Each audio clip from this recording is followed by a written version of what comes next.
جب ہم نے عمل کوئی نہیں کرنا، پھر آپ ممبر کے اوپر بایزید بسطامی کو بٹھا دیں، کوئی فائدہ نہیں ہے۔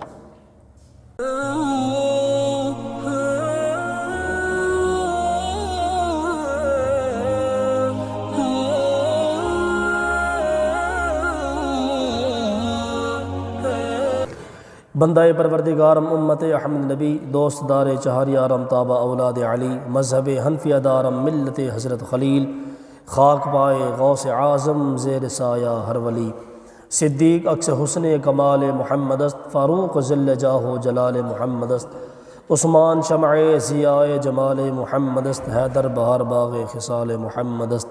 تیری نسل پاک میں ہے بچہ بچہ نور کا، تو ہے عین نور تیرا سب گھرانہ نور کا، اور کیا بات رضا اس چمنستان کرم کی، زہرا ہے کلی جس میں حسین و حسن پھول۔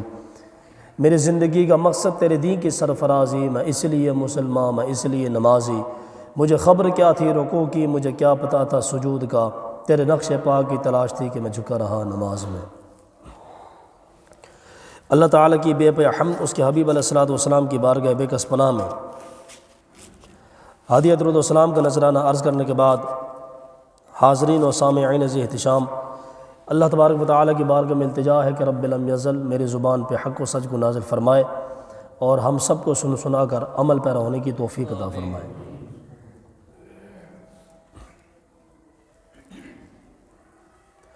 قرآن مجید انسان کے لیے زندگی گزارنے کا ایک بہترین تحفہ ہے۔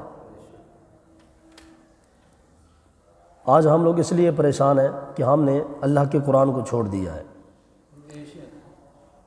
ایسی کون سی چیز ہے جو اللہ کے کلام میں موجود نہیں ہے،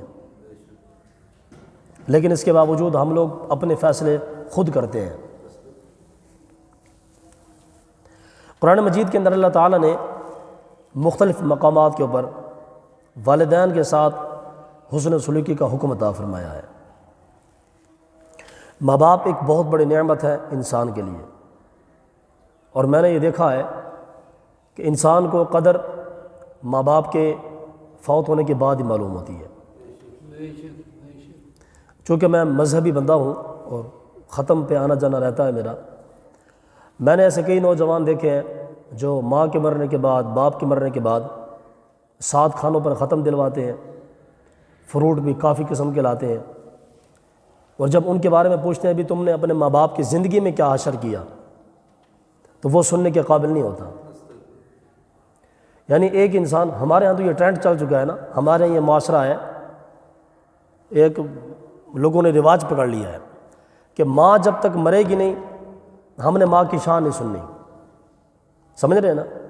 محفل پاک ہو رہی ہے تو جس بندے کی ماں فوت ہو گئی ہے وہ امام صاحب کے کان میں کہہ رہے جی امام ماں کی شان بھی سنا دیں۔ کہ کب سنا دیں؟ جب ماں فوت ہو گئی ہے، اب سننے کا کیا فائدہ؟ تو آپ باپ کے ختم میں، 40ویں کے ختم میں، 7 کے ختم میں 8 قسم کے پھل لا رہے ہیں۔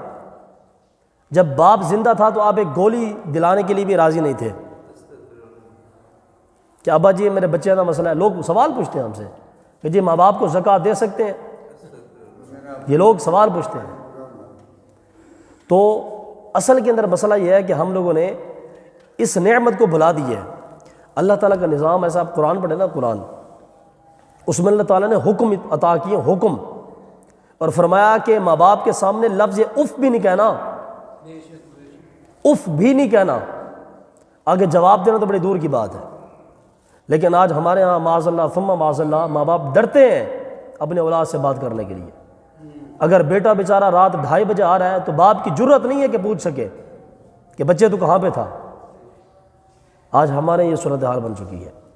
تو قرآن مجید میں اللہ تعالیٰ نے ارشاد فرمایا وَقَضَىٰ رَبُّكَ أَلَّا تَعْبُدُوا إِلَّا إِيَّاهُ وَبِالْوَالِدَيْنِ إِحْسَانًا، فرمایا کہ تمہارے رب نے حکم دیا کہ تم اللہ کے سوا کسی کی عبادت نہ کرو، صرف اللہ کی عبادت کرو، اور ساتھ ہی فرمایا کہ والدین کے ساتھ احسان سلوک کے ساتھ پیش آؤ، اچھے کردار کے ساتھ پیش آؤ۔ آپ اندازہ کریں کہ اللہ تعالیٰ نے اپنی ذات کے فوراً بعد ماں باپ کا تذکرہ فرمایا ہے، اور یہ ماں باپ کے نافرمانی کرنا یہ کبیرہ گناہوں میں سے ہے۔ ہمارا یہ بھی رواج ہے کہ ہم نے عمل کوئی نہیں کرنا۔ ہم امام صاحب کا خطبہ سنتے ہیں بطور تقریر کے کہ جی امام صاحب بیان کر رہے ہیں، بس سن لیں جا کے، جی جمعہ پڑھنے کے لیے جانا ہے اور 2-4 باتیں امام صاحب کی سن لیں گے، بس ٹھیک ہے۔ عمل کوئی نہیں کرنا۔ آپ اندازہ کریں، میں کبھی ایک بار سوچتا ہوں ہماری قوم کی جو عمل کی صورتحال ہے نا، عمل کی صورتحال، اقبال نے کہا تھا کہ پتہ نہیں اس کا کیا نام ہے، خدا فریبی کہ خود فریبی، عمل سے فارغ ہوا مسلمان بنا کے تقدیر کا بہانہ۔ اقبال کہتے ہیں جی بس جو لکھا ہوا تھا وہ ہو گیا، جی وہ جو لکھا ہوا تھا وہ ہو گیا، اور خود کچھ نہیں کرنا، عمل سے فارغ ہوا مسلمان بنا کے تقدیر کا بہانہ۔ تو اصل کے اندر یہ بات ہے کہ ہم لوگوں نے عمل کوئی نہیں کرنا۔ جب ہم نے عمل کوئی نہیں کرنا، پھر آپ ممبر کے اوپر بایزید بستامی کو بٹھا دیں، کوئی فائدہ نہیں ہے۔ سمجھ رہے ہیں نا؟ آپ صرف ٹولے سن رہے ہیں، حدیثیں سن رہے ہیں، قرآن سن رہے ہیں، ہمارے ذہن میں یہ بات بیٹھ چکی ہے کہ مولوی کی تقریر سننی ہے، مولوی کی بات پہ عمل نہیں کرنا۔ جب آپ نے عمل کوئی نہیں کرنا تو پھر آپ ممبر کے اوپر بایزید بستامی کو بٹھا دیں یا داتا علی حجویری کو بٹھا دیں، عوام کے پاس فرق کوئی نہیں پڑے گا۔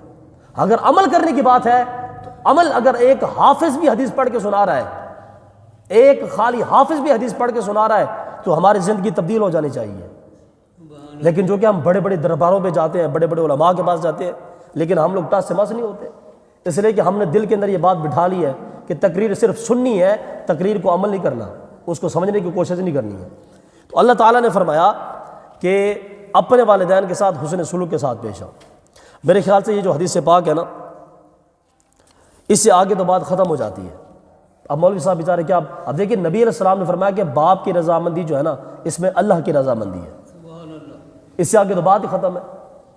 آج کا نوجوان اپنے یار کی بات مانتا ہے، کسائی کی بات مانتا ہے، موچی کی بات مانتا ہے، دوست کی بات مانتا ہے، لیکن باپ کی بات نہیں مانتا۔ باپ کے بارے میں پتہ کیا کہتا ہے؟ یہ تو جی پرانے دور کا بندہ ہے، پرانے دور کے لوگ ہیں، باپ کو پتہ ہی کیا ہے۔ آج کی بیٹی اپنی سہیلیوں کی بات تو مان لیتی ہے، لیکن ماں کی بات کو ٹھکرا دیتی ہے۔ وہ کہتی ہے کہ میری ماں پرانے دور کی مالک ہے، یہ پرانے دور کی ماں ہے۔ اصل کے اندر بات یہ ہے کہ جو والدین کی فرما برداری ہے وہ انسان کے اوپر لازم ہے، واجب ہے، اور جس بندے نے ماں باپ کی نافرمانی کی ہے تو گویا کہ اس نے کبیرہ گناہ کا ارتکاب کیا، اور کبیرہ گناہ جو ہے یہ بغیر توبہ کے معاف نہیں ہوتے ہیں۔ ہمارے پاکستان میں ایسے بے شمار واقعات ہیں، بے شمار واقعات۔ ایک نوجوان نے اپنی ماں کو اسی کے گھر کے صحن کے اندر زندہ درگور کر دیا، کھڈا کھودا اور اپنی ماں کو اس کھڈے کے اندر ڈال دیا۔ جب کسی نے جا کے اس سے سوال پوچھا کہ تم نے اپنی ماں کے ساتھ یہ ظلم کیا ہے، اس نے کہا جی یہ میری بیوی کو باتیں سنایا کرتی تھی۔ سمجھ رہے ہیں نا؟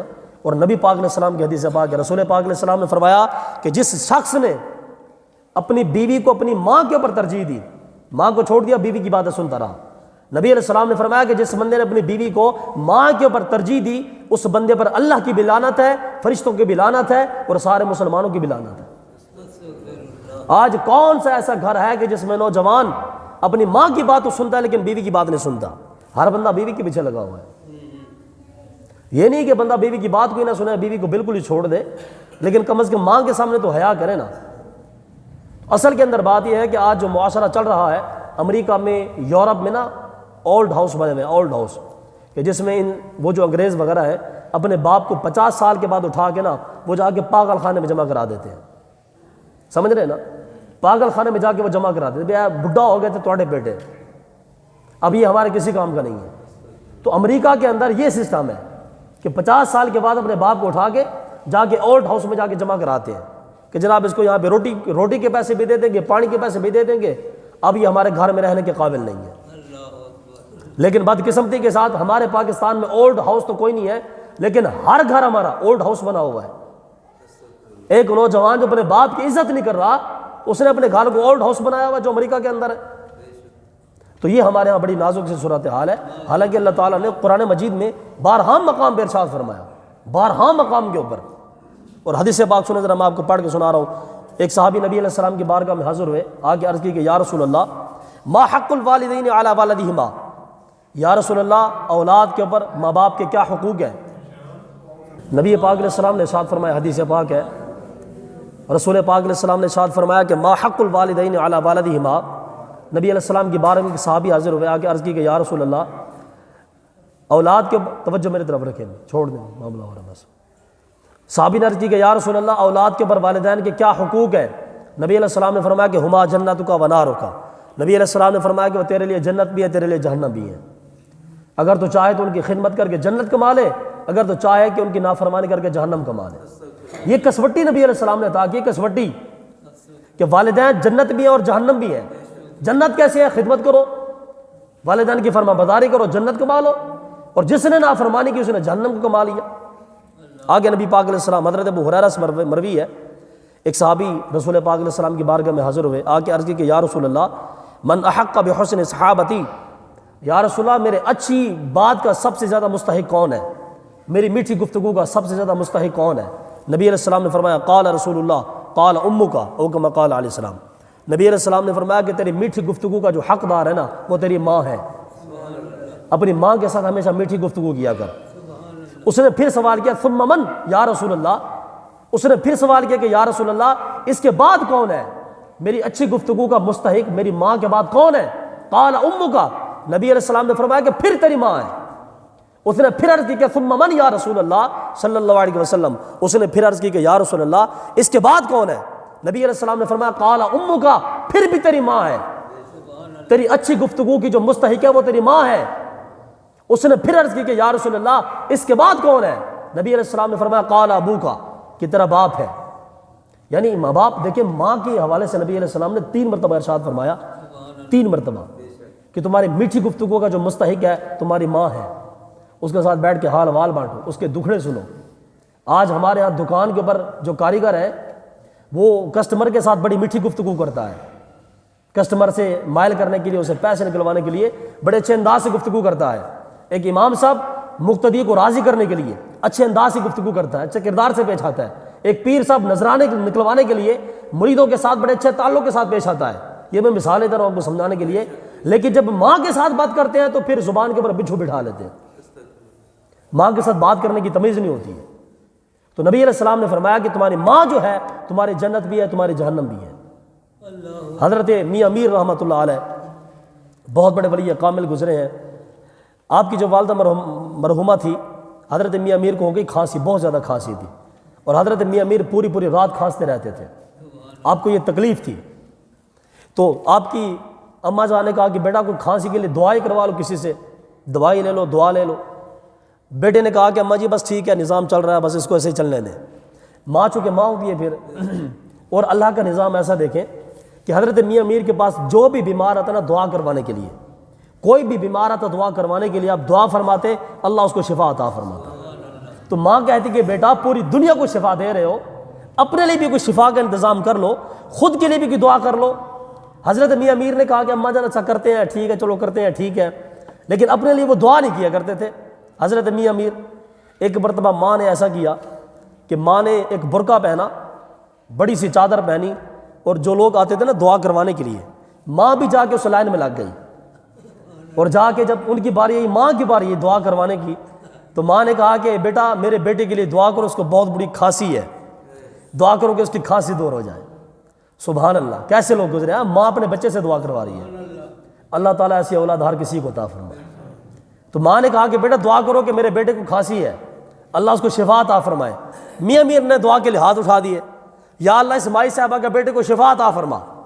دعا ہو گئی، جب رات ہوئی میاں میر کو کھانسی نہیں آ رہی، بالکل ٹھیک ہے، حشاش بشاش ہے، طبیعت ٹھیک ہے۔ تو حضرت میاں میر کو شک پڑ گیا کہ میری ماں نے میرے ساتھ 2 ہاتھ کیے ہیں، مجھ سے دعا کروا لی ہے۔ حضرت میاں میر اٹھ کے گئے ماں کے کمرے میں، اور جا کے قدموں کی طرف جا کے بیٹھ گئے، اور جا کے پوچھا کہ اماں جان آج آپ نے ایسے ایسے تو نہیں کیا، آج آپ نے میرے لیے مجھ سے دعا تو نہیں کروائی؟ اماں جان نے پھر رات سے پردہ اٹھا دیا کہ بیٹا تو پوری رات تکلیف میں رہتا تھا، اور یہ چیز مجھ کو برداشت نہیں تھی، تو میں نے لوگوں کی صفوں میں کھڑے ہو کے، سائلوں کی صفوں میں کھڑے ہو کے میں نے تمہارے لیے دعا کروا دی ہے، تمہارے نہیں کروا دی ہے۔ تو حضرت میاں میر نے فرمایا کہ اماں جان میں پتہ ہے اپنے لیے دعا کیوں نہیں کیا کرتا تھا؟ تو ماں نے کہا بیٹا کیوں نہیں کیا کرتے تھے؟ تو میاں میر نے فرمایا کہ اماں جان جب رات مجھے کھانسی آتی تھی نا، کھانسی، اور مجھے تکلیف ہوتی تھی، تو فرماتے ہیں کہ میں اس طرف سے کھانستا تھا اور اس طرف سے مجھے اللہ تعالیٰ کے جلووں کا دیدار ہوا کرتا تھا، بس یہی وجہ ہے کہ میں اپنے لیے دعا نہیں کیا کرتا تھا۔ تو ماں جو ہے نا، ماں، آپ اندازہ کریں کہ ماں اپنا جسم پگھال پگھال کے اپنے بچے کو پلا دیتی ہے، قسم خدا کی انتہائی مشکل کام ہے۔ ہم میں سے تقریباً ہر کسی کے بچے ہیں، انتہائی مشکل کام ہے، بچوں کو سنبھالنا انتہائی مشکل کام ہے۔ ہم لوگ تو بچوں کو تب اٹھاتے ہیں نا کہ جب بچے صاف ہوں، پیمپر بھی پہنا ہوا ہو، اچھا سوٹ بھی پہنا ہو، پھر ہوتا ہے بچے کو اٹھا کے پیار مار، باپ جو ہے بچہ صاف ستھرا تو پھر اٹھا کے وہ پیار کرتا ہے، وگرنہ باقی معاملہ تو سارے ماں سنبھال دی۔ تو ماں کی شان بہت ہے. اندازہ کریں نبی علیہ السلام نے فرمایا کہ جنت کا درمیانہ دروازہ باپ ہے.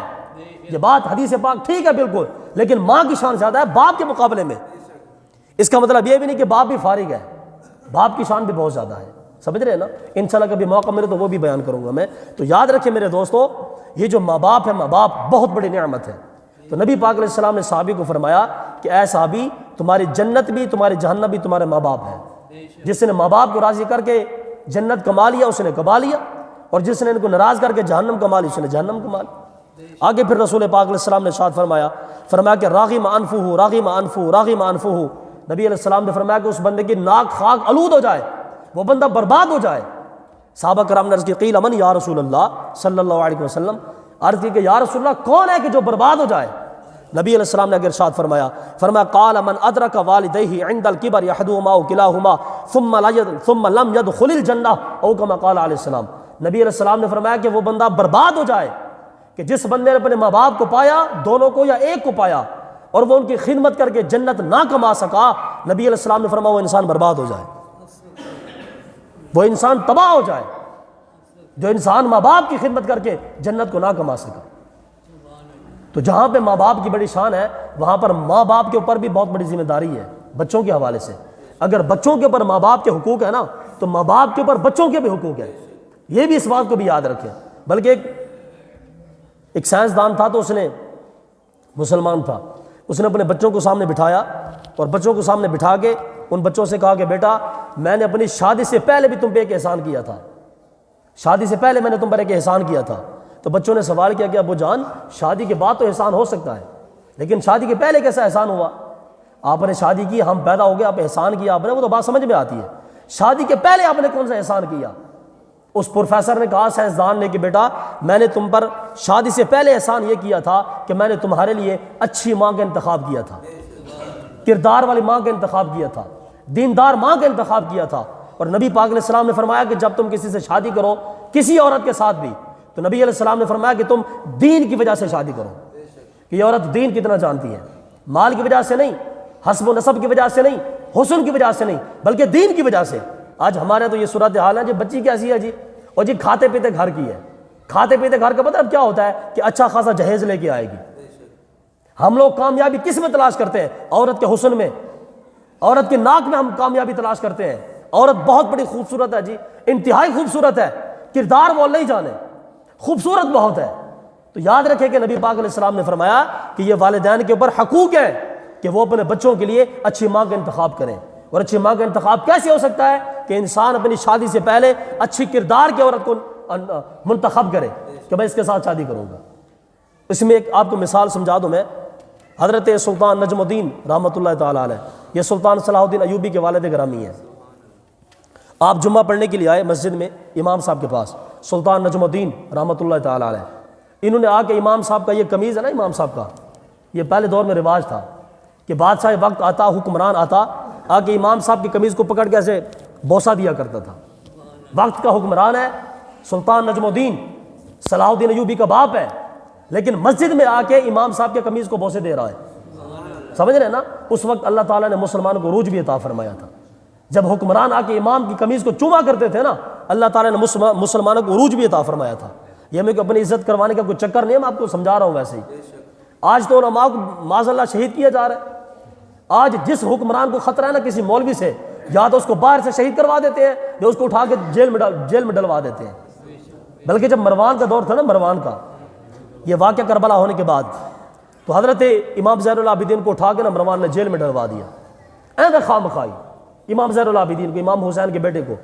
امام زین العابدین نے فرمایا کہ وہ بھی میرا قصور دس, میں نے جیل کیوں چھوٹیا. انہوں نے کہا جی جناب تواڈے کول سانو خدشہ پڑا کہ تسی عوام نو خراب کرو گے معاذ اللہ. اے شک دی وجہ تو اسی تانوں اٹھا کے جیل چھوڑ دیتا ہے. آج یہی حال علماء کے ساتھ ہو رہا ہے. سمجھ رہے ہیں نا؟ تو اگر عوام چاہتی ہے کہ ترقی ہو, غربت ختم ہو جائے, ہر کسی کو انصاف ملے, تو علماء کے ساتھ عزت کے ساتھ پیش آنا پڑے گا. حکمران کو چاہیے کہ علماء کا احترام کریں, پھر جا کے کوئی کامیابی مل سکتی ہے. آپ دین اسلام کو داؤ پہ لگا کے علماء کو ذلیل کر کے آپ کون سی تلاشی جناب کامیابی تلاش کر رہے ہیں؟ چونکہ میں کوشش کرتا ہوں کہ میں حق بات بیان کروں. بعض موقع ایسے بھی ہیں کہ ہم جاتے ہیں وہاں پہ پروگرام پہ جاتے ہیں, ہم نے جا کے دیکھا کہ ایک داڑھی منڈے بندے کو انہوں نے بٹھایا تھا کرسی پر اور علماء نیچے بیٹھے ہوتے ہیں اس کے قدموں کے اندر. یہ علماء کی تذلیل ہے کہ نہیں ہے؟ بے قدری ہے جی، علم کی تذلیل ہے. اور امام احمد رضا نے لکھا ہے، آپ فرماتے ہیں کہ جو بندہ عالم دین کے ساتھ بغض رکھتا ہے اس کے علم کی وجہ سے، امام احمد رضا نے فرمایا کہ جب وہ مرے گا تو کافر ہو کے مرے گا. جی مولوی ہے جی، مولوی ہے جی، چھڈو جی مولوی ہے جی. خدا کے بندے علماء کی قدر کرنا سیکھو، اللہ تعالیٰ پھر تمہاری غربت بھی ختم کرے گا اور ملک کے اندر عدل بھی قائم ہو جائے گا. تو سلطان نجم الدین آ کے امام صاحب کے قمیض کو بوسہ دیا اور آ کے کہا کہ امام صاحب کوئی اچھا سا رشتہ تلاش کر دے مجھے، میں کسی لڑکی کے ساتھ شادی کرنا چاہتا ہوں، اور لڑکی ایسی ہو کہ ایک ایسے بچے کو جنم دے کہ جو بچہ جا کے مسجد اقصیٰ کو جا کے آزاد کروائے. ایسے بچہ مجھے عورت ہو دینے والی، تو پھر میں اس کے ساتھ شادی کروں گا. امام صاحب نے کہا چلو ٹھیک ہے، کوئی تلاش کرتے ہیں. تھوڑی دیر گزری، جمعہ کی نماز ہوگی، امام صاحب بیٹھے تھے مصلی پر، ایک عورت آئی مین دروازے کے اوپر اور آ کے امام صاحب کو اشارہ کیا کہ حضور میں آپ سے ملنا چاہتی ہوں. امام صاحب نے کہا ٹھیک ہے. عورت آ گئی پردہ کر کے. تو امام صاحب نے پوچھا کہ بیٹی کیا مسئلہ ہے؟ اس عورت نے کہا کہ امام صاحب مجھے ایک ایسے شوہر کی تلاش ہے کہ جو شوہر ایک ایسے بچے کو جنم دے، ایک ایسے بچے کو، ایسا بچہ مجھے عطا کرے کہ جو بچہ جا کے مسجد اقصیٰ کو آزاد کروائے. اللہ کا نظام ایسا دیکھیں سلطان نجم الدین بھی آیا ہوا ہے رشتے کی تلاش میں. وہ آیا کس کے پاس ہے؟ امام صاحب کے پاس. اب یہ پھر بڑی مشکل بات ہو جائے گی کہ ہم لوگ امام صاحب کے ساتھ مشورہ کرتے ہیں کہ نہیں کرتے. امام تسی جی رجسٹر لے کے آ جانا ٹائم دے ہوتے تے پینسل پھڑ کے آ جانی ہے. برات پاویں 6 گھنٹے لیٹ ہوئے تسی اتنے بیٹھنا ہے. ہمارا یہی امام صاحب کی قدر ہے، سمجھ رہے ہیں نا. تو نجم الدین کبرا بھی بیٹھا، نجم الدین بیٹھا ہوا تھا. اس نے کہا جی ایسی عورت کی تلاش ہے، ایسے رشتے کی تلاش ہے جو بچے کو جنم دے اور بچہ جا کے فلسطین کو آزاد کرے، مسجد اقصیٰ کو چھڑوائے. ادھر سے عورت بھی آ گئی. اس نے کہا جی مجھے ایسا بچہ چاہیے، ایسا مرد قلندر چاہیے. حالانکہ جو نجم الدین کا بھائی تھا نا اسد الدین، اس نے اپنے بھائی کو بار بار کہا تھا کہ خدا کے بندے کو شادی کر لے، اور سلطان ملک شاہ کی بیٹی ہے وہاں پہ رشتے کی بات کر کے آؤ. تو نجم الدین نے کہا کہ نہیں بھی وہ بچی میرے لائق نہیں ہے. اسد الدین نے کہا کہ وہ خدا کے بندے وہ بادشاہ کی بیٹی تیرے لائق نہیں ہے. تو نجم الدین نے کہا وہ میرے لائق کوئی نہیں. پھر وہ جمعے کے اوپر جو عورت آئی نا، جو لڑکی آئی، اس نے امام صاحب سے کہا کہ حضور مجھے ایسے شوہر کی تلاش ہے کہ جو شوہر مجھے ایسا بچہ دے جو جا کے مسجد اقصیٰ کو چھڑوائے.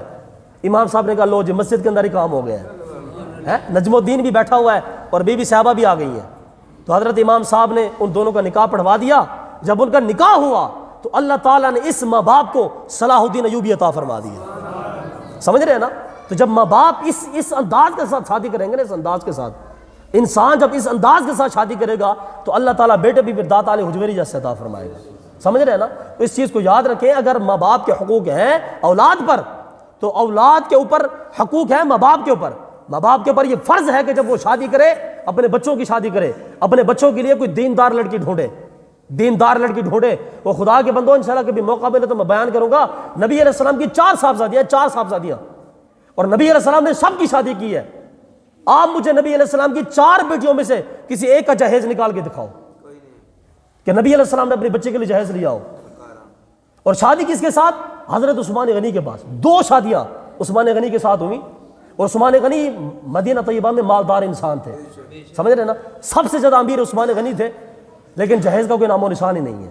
ٹھیک ہے نا. اس دور میں شادی ہوا کرتی تھی تقوی کی وجہ سے، عزت کی وجہ سے، کرامت کی وجہ سے.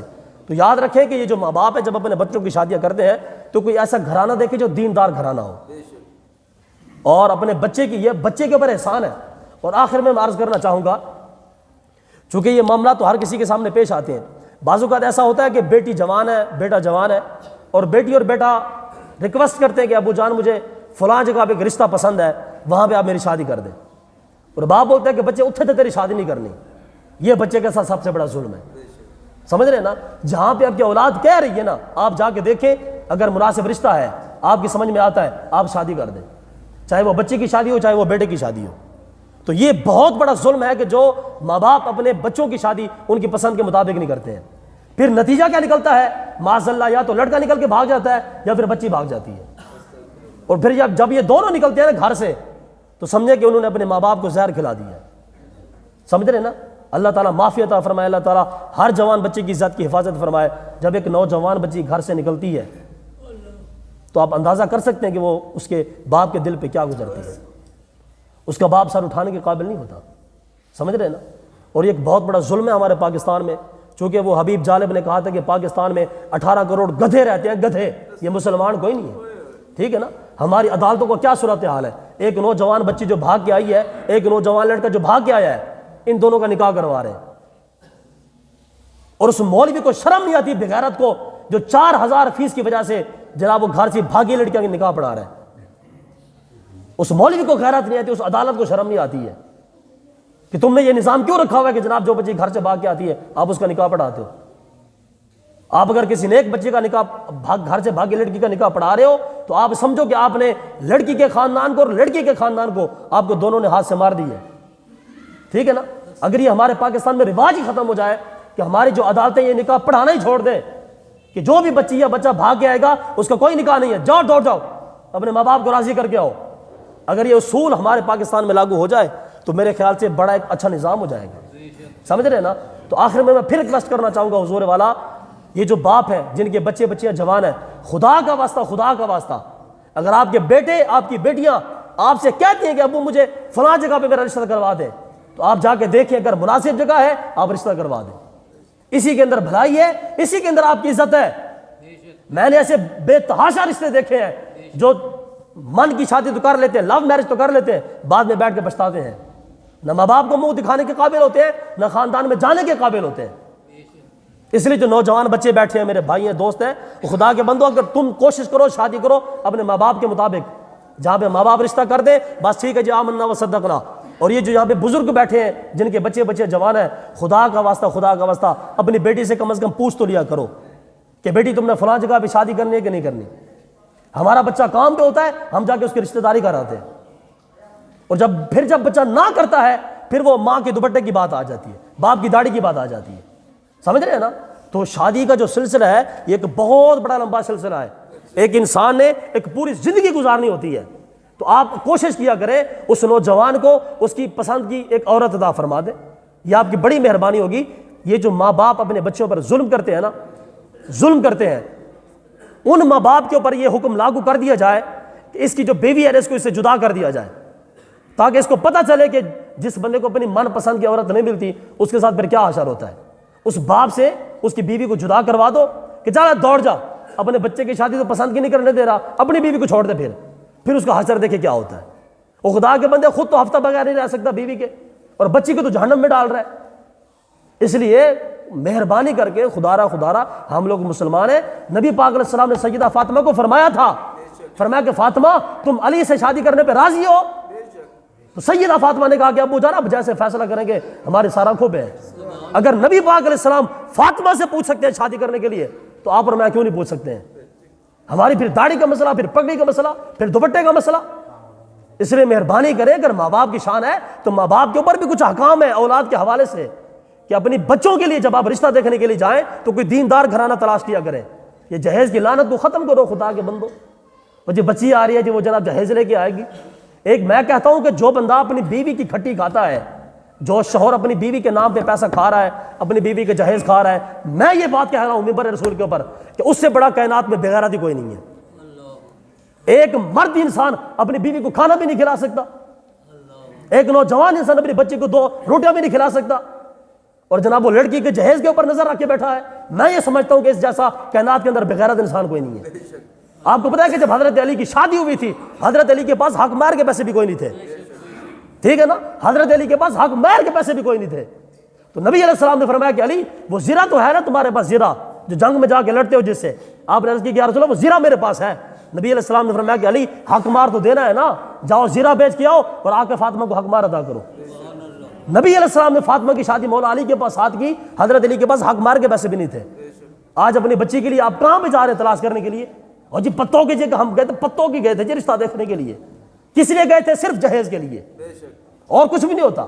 حضرت صاحب بھائی کی بیٹیاں خوبصورت ہوتی ہیں، لوگ چھوڑ دیتے ہیں غربت کی وجہ سے. وہ جی غریب ہے جی، میں جی بھائی کی امداد کر دوں گا لیکن وہاں پہ شادی نہیں کر دوں گا، وہاں پہ شادی نہیں، میں کہ ڈوب کے مر جا. بغیرت انسان تو جہیز کی وجہ سے لاہور جا رہا ہے، کراچی جا رہا ہے، اسلام آباد جا رہا ہے، اور بھائی کی جوان بچیاں بیٹھی ہوئی ہیں گھر کے اندر. ان کا جرم یہ ہے کہ وہ غریب ہے. اس لیے مہربانی فرمایا کہ اگر بچیاں جوان ہیں، بیٹے جوان ہیں، ان کی رضامندی پوچھنے کے بیٹا تم نے کہاں پہ شادی کرنی ہے. بچی کی رضامندی پوچھے، بار بار پوچھے. جہاں پہ بیٹی کہتی ہے کہ رشتہ مناسب ہے وہاں پہ اس کا نکاح کر دے اور اللہ کے سپرد کر دے. اللہ تعالیٰ مسلمانوں کے حال پر رحم و کرم نازل فرمائے۔